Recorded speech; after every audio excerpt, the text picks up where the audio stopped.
राजस्थान का करीब 50% population dental fluorosis से जूझ रहा है। पिछले वीडियो में हमने देखा कि डेंटल फ्लोरोसिस का कारण क्या है और डेंटल फ्लोरोसिस का ट्रीटमेंट क्या है। आइए आज देखते हैं डेंटल फ्लोरोसिस को रोका कैसे जा सकता है। नमस्ते दर्शकों, मैं डॉक्टर विदिशा एम प्रधान, ऑर्थोडोंटिस्ट, राजस्थान जयपुर की निवासी हूँ। जैसा हमने अपने पिछले वीडियो में देखा, 8 साल की उम्र तक दांतों पर फ्लोराइड जम जाता है। यानी 8 साल की उम्र तक आप खाने पीने में जो भी खाते हैं, उसके थ्रू जो भी मिनरल्स होते हैं, जो भी तत्व होते हैं, वो जाकर आपके दांतों पर और हड्डियों पर जमा होते हैं। सेम चीज फ्लोराइड के साथ भी होती है। 1 ppm तक फ्लोराइड की मात्रा अच्छी मानी जाती है, हेल्पफुल मानी जाती है शरीर और दांतों के लिए। लेकिन राजस्थान का फ्लोराइड लेवल 1 से 18 ppm के बीच में है, जो कि काफी ज्यादा है, रिक्वायरमेंट से बहुत ज्यादा।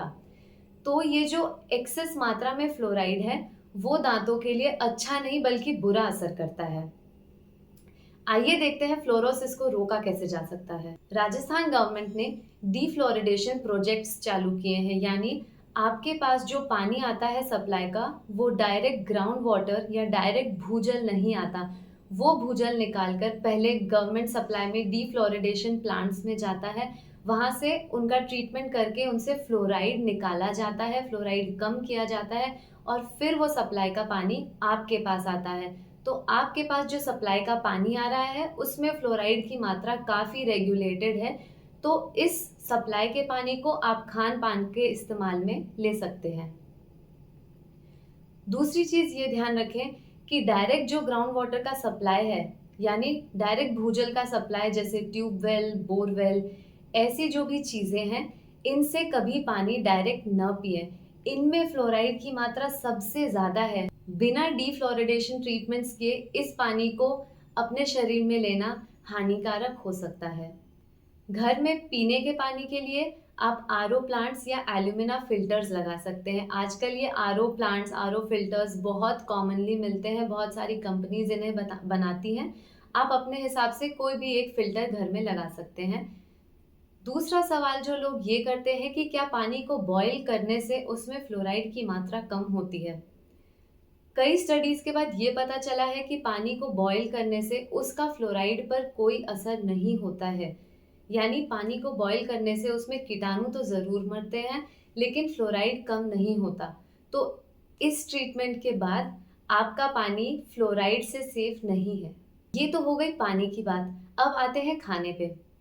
सबसे पहली चीज, जिन एरियाज में पानी में फ्लोराइड की मात्रा ज्यादा है, उन जगहों पर खाने पीने का विशेष ध्यान ये रखें कि खाने में कैल्शियम, विटामिन सी और आयरन युक्त चीजें खाएं। कैल्शियम हमें मिलता है दूध और दूध के बाय प्रोडक्ट्स में और सोयाबीन में।